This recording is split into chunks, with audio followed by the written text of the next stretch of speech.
I recently happened upon a YouTube video that's currently making the rounds. It might just be the saddest thing I've seen in recent memory.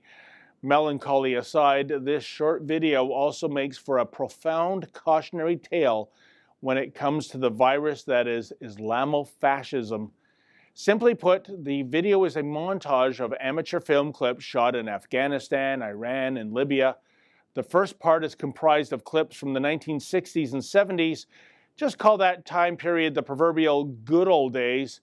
To show you what I mean by that, just check out what these Islamic republics used to look like just a few decades ago.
As you saw, very Western-looking societies, places where once upon a time down at the beach a bikini was far more commonplace than a burqa.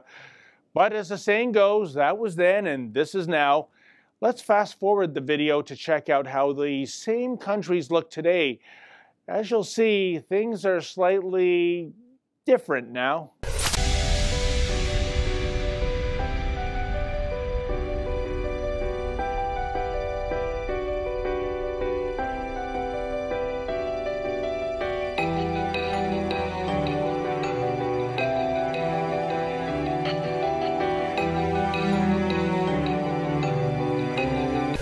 The contrast of then and now is stunning and tragic.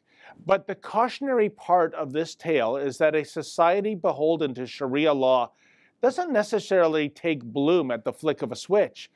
Rather, it's often a gradual process. A Sharia society tends to manifest itself bit by bit, inch by inch, and it begins with the little things. Things like M103, the motion that condemns Islamophobia.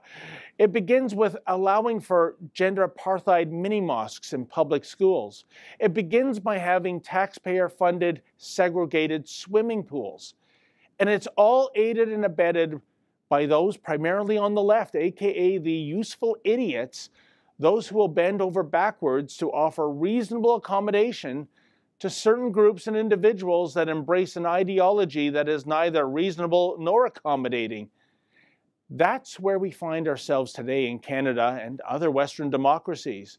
Instead of standing up for Western exceptionalism and Western values, we are cursed with political elites who consider terminology such as Western values to be embarrassing. And in the name of misguided appeasement, these people are only too happy to make the West more like the East. The point is, slowly, ever so slowly, the line moves. And then one day, maybe it's a few years from now, maybe it's a few decades from now, you look out the window and you say to yourself, what the hell happened to my country? For the Rebel.media, I'm David the Menzoid Menzies. Like what you just saw, then click subscribe below and never miss another Rebel video.